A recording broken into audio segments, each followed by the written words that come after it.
रामधारी गुप्ता, खंड 2, प्रतिलेखन संख्या 108, गति 80 शब्द प्रति मिनट। महोदय, भारत में दरिद्रता का साम्राज्य था, इसलिए स्वामी जी ने आध्यात्मिक शिक्षा के साथ साथ दो मुख्य आदर्शों कर्म ही पूजा है तथा मानव सेवा ही ईश्वर सेवा है की शिक्षा भी प्रदान की। स्वामी जी ने विश्व भ्रमण करके देख लिया था कि नई मानवता कितनी उच्छाल एवं बलवती है। स्वामी जी बार बार कहा करते थे कि भारत का कल्याण शक्ति की साधना में है। वे उस प्रकार के सुधारक और संत थे जिसकी अनुभूति में पुराने धर्म के नवीन रूप ग्रहण करते हैं।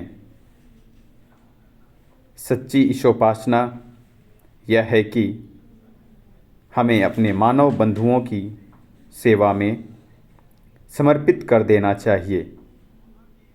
स्वामी जी ने मानवता को सर्वोपरि माना है। उन्होंने संपूर्ण विश्व को एक परिवार के समान प्रस्तुत किया है। शिकागो के सर्वधर्म सम्मेलन में सभा को संबोधित करते हुए कहा, मेरे अमेरिका के भाइयों और बहनों, स्वामी जी का संदेश था कि आपस में मिलजुल कर रहो और इसी भारतीय एकता के महत्व को स्वामी जी ने बड़े ही सुंदर ढंग से समझाया है। मन से एक बनो, विचार से एक बनो। मन से एक होना समाज के अस्तित्व का सार है। जीवन का धर्म आदान प्रदान है। धर्म व्यक्ति और समाज दोनों के लिए उपयोगी है। स्वामी जी ने सब धर्मों को एक समान नीति का प्रवर्तक माना है। कोई धर्म छोटा अथवा बड़ा नहीं, दोष किसी धर्म में नहीं, अपितु धर्म के गलत विश्लेषण में है। स्वामी जी ने कहा है कि हमें धर्म का आधार नहीं छोड़ना चाहिए।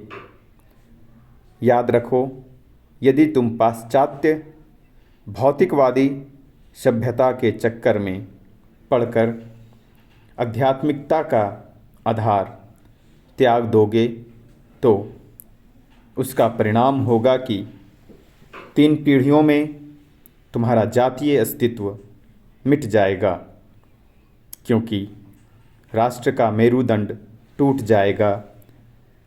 उनकी महान मानवीयता और सच्ची सार्वभौमिक भावना हमारे दरवाजे पर दस्तक दे रही है। मृत्यु भय कभी कभी मनुष्य को सताता है। अपना मरण तथा स्वजनों का देहावसान आदि अनागत भविष्य के सोच विचार में कोई कोई भय खाता है, दुखी हो जाता है। ऐसी दुश्चिंता क्यों? कभी कभी मनुष्य मृत्युंजय की कल्पना करता है। भगवत गीता के अनुसार अज्ञानी को ही मृत्यु भय होता है, आत्मज्ञानी को नहीं है। जीवन की सफलता के लिए आत्मज्ञान परम आवश्यक है।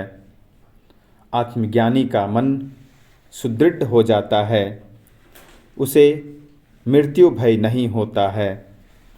वह अधिक बलवान और धैर्यशाली होता है, विजयी होता है। वह अनश्वर है, उसकी आत्मा अमर है। आत्मज्ञान श्रेष्ठ विद्या है। उसके अभाव में भौतिक अभ्युन्नति की उपस्थिति में भी मनुष्य अशांत तथा दुखी रहता है, दुर्बल हो जाता है।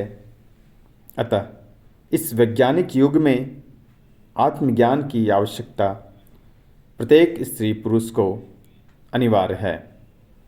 आश्रमवासियों की अपेक्षा गृहस्थाश्रयी को आत्मबोध या आत्मज्ञान की आवश्यकता आज ज़्यादा पड़ रही है। आत्मज्ञानी के चेहरे पर शांति एवं चैतन्य विद्यमान है। मानव के शरीर में एक ऐसी शक्ति विशेष है जिसे किसी भौतिक उपकरण द्वारा जाना नहीं जा सकता।